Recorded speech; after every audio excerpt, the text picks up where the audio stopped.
For those of you like me who like to watch educational television, you probably remember the TV show Hee Haw.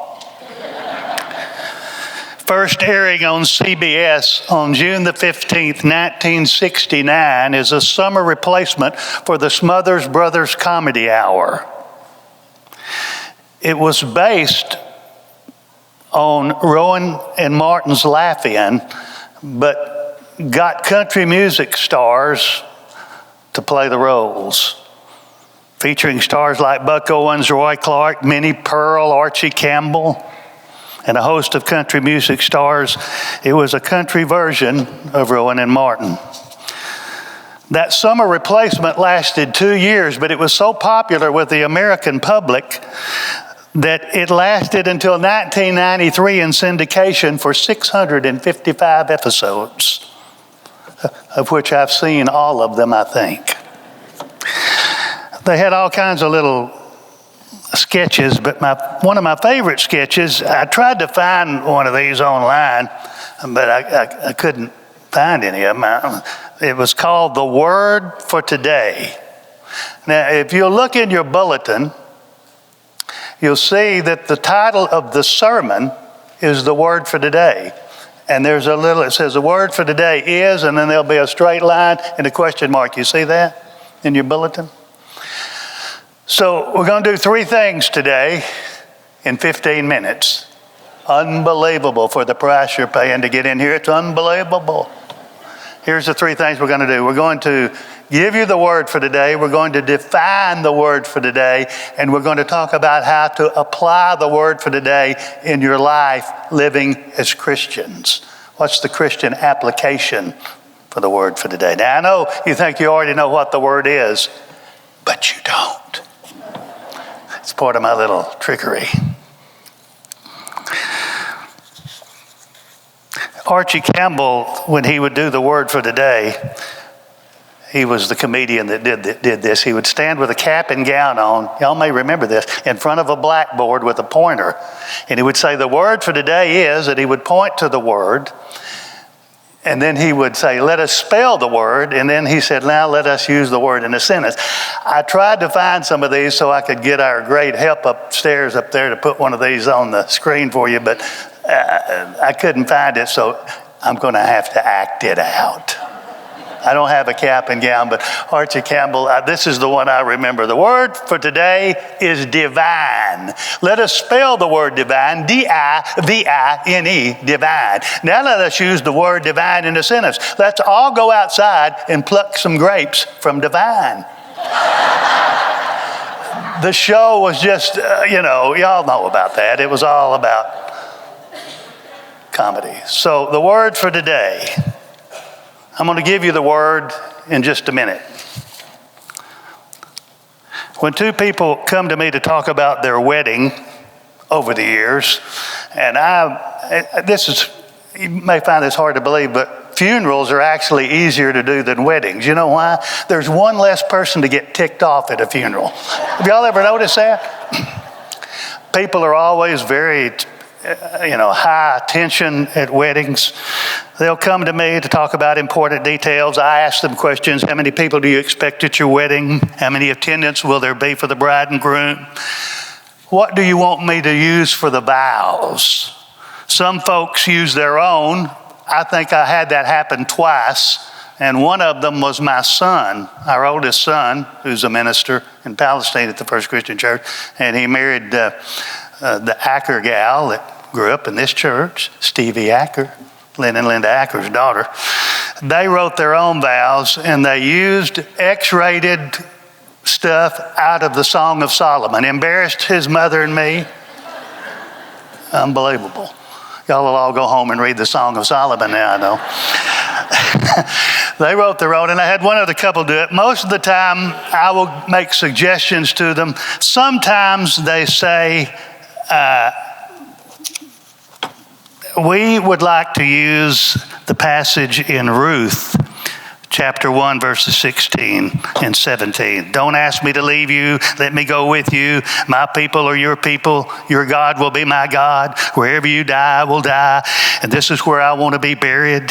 May the Lord's worst punishment come upon me if I let anything but death separate you from me.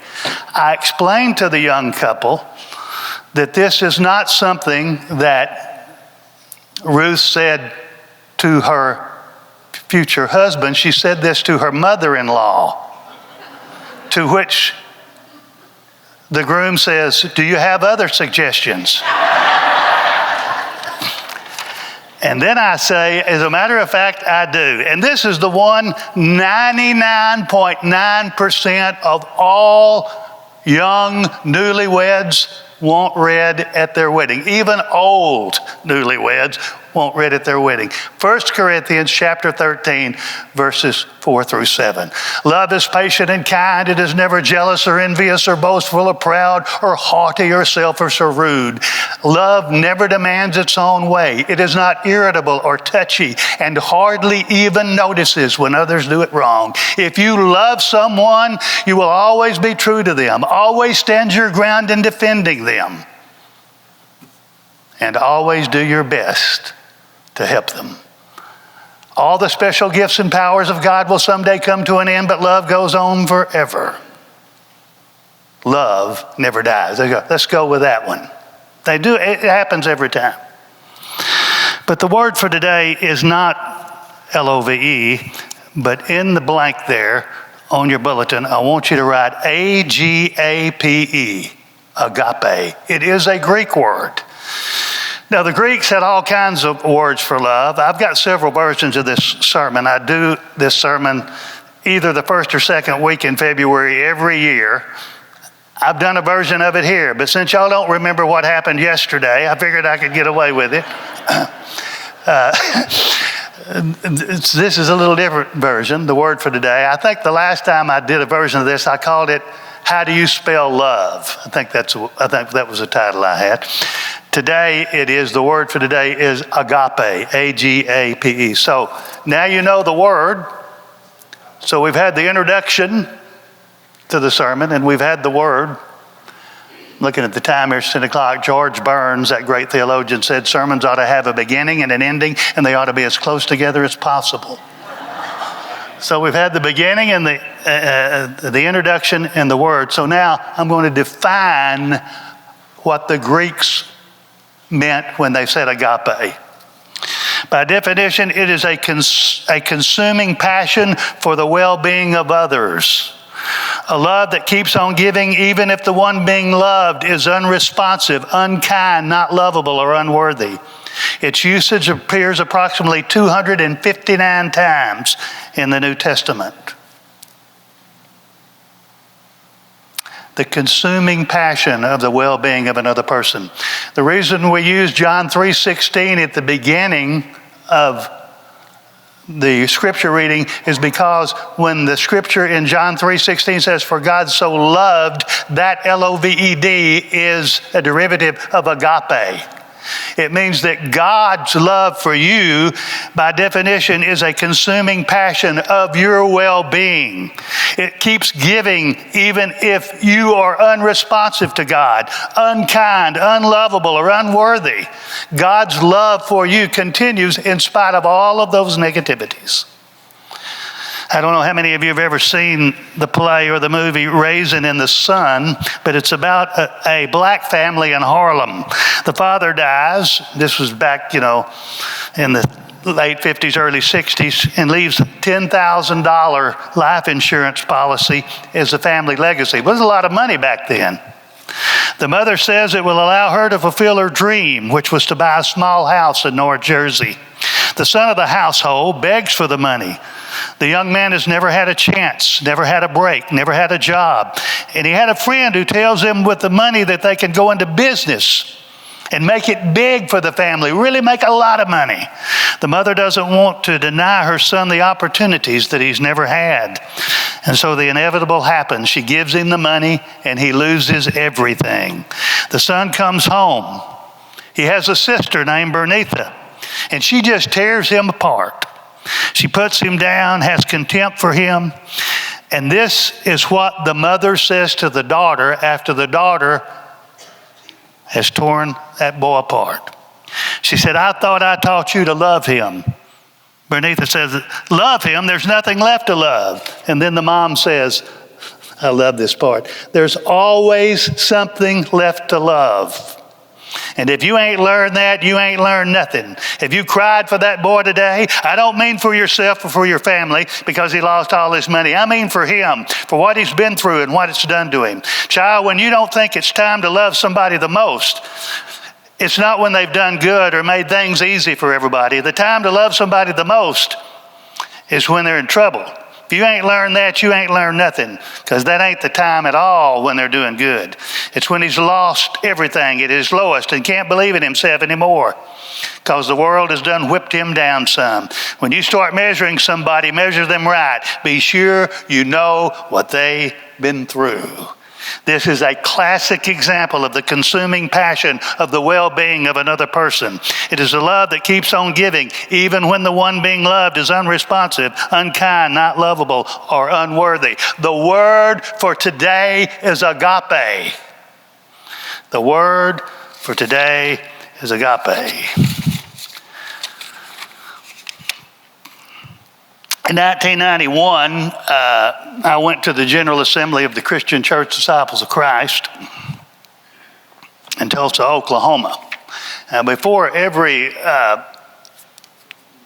General Assembly, they have an evangelism workshop. And they invite somebody who's really big time in evangelism to come. And they called the guy that year, 1991, named John Ed Matheson, who for 36 years had been the senior minister of the Fraser Central Methodist Church in Montgomery, Alabama. He told this story. How many of you, first of all, I want to ask you people, how many of you, and I know, see, that's why I like talking to this crowd here. How many of you took typing in high school? Now the kids don't even teach typing anymore. Everything's on a phone or on their keyboard. But he told this story, John Ed Matheson. He said, when I was in high school, I lived in a small town in Alabama. I was in typing class. I wanted to be the best student in typing class. You remember how they used to decide whether you were the best or not? How many words you could type a minute. You know how you could tell if you were ahead? If you dinged before the rest of them donged. Y'all remember that on them royal type? If you went ding before they donged, you were ahead. You remember that?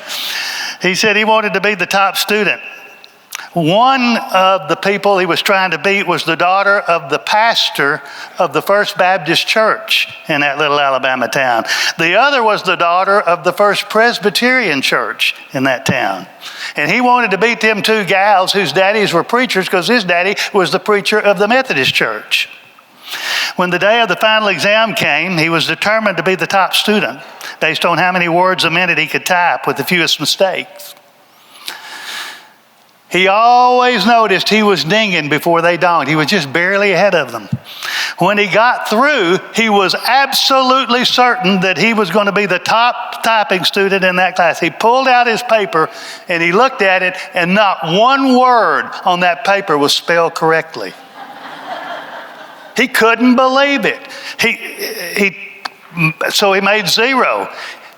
He was so discombobulated by this, he took that piece of paper, he sat down, and he went back to every letter that he had typed wrong, that entire page, and found out that when he started typing, he started one key to the right of where he should have started. And because he started one key to the right in the wrong place, every word he typed was wrong. Think about that. One of the keys to the Christian experience is to be able to start in the right place. And the right place to start your Christian walk and experience, according to the Apostle Paul in the 13th chapter of Corinthians, is agape. Because every time the word love is used in the 13th chapter of Corinthians, the Greek word is agape, which is the well-consuming passion for another person, even when they don't deserve it. Now, the reason Paul wrote this to the church at Corinth is because they had a tendency there to put down people who weren't as spiritual as some of them in that church thought they were. And Paul said, this is not the most excellent way. The number one gift is agape, that you are more concerned with them than you are yourself and how good you look to God. The key is what you do to them. You have to start in the right place, and the right place is always with agape love. Now, in a few days here, we're going to have Valentine's Day, and Valentine's Day, which many of us celebrate, we do it by showering our loved ones with flowers or chocolates. We always know that flowers die. Chocolate's good. I mean, they say it's healthy for you. My wife, who died, it'll be 5 years, May the 1st, used to say, there's a little man inside of me that's screaming and hollering, and the only way I can shut him up is chocolate. So, there's some good in chocolate. But there's a lot of different stories about St. Valentine, a lot of traditions about him. Many sources agree that Valentine is a saint shrouded in mystery, but there are several different accounts about him, and no one is really sure which is correct. But my favorite one is one that the Christian Broadcasting Network reported. Valentine was a Roman priest during the reign of Claudius II. The emperor was persecuting the church, and he prohibited the marriage of young people. This was based upon the hypothesis that unmarried soldiers fought better than married soldiers because married soldiers might be afraid of what might happen to them or their wives or families if they died. Of course, this was problematic for young Christians who might be in love and wanted to be married. Society was very permissive at the time. A devout Christian's only option were celibacy or forbidden marriage. I don't know if you remember the first time you fell in love with the person you might have eventually married, who would eventually become your spouse. But if you do remember, you remember your thoughts all day long. Every day were consumed with that person. Saying goodbye at the end of the day was nearly torture. You wanted to be with them all the time, no matter what you were doing. Research has actually shown that being in love literally afflicts your brain in the same way that you get a high from drugs. Yeah, being in love is fabulous. Imagine all of that. Then imagine hearing an edict that you can't marry the person that you are most in love with. It's just devastating. Enter St. Valentine. He not only encouraged young Christians to marry, but he formed those marriages in secret. Valentine so believed in Christian love and the beauty of marriage that he risked his life for it.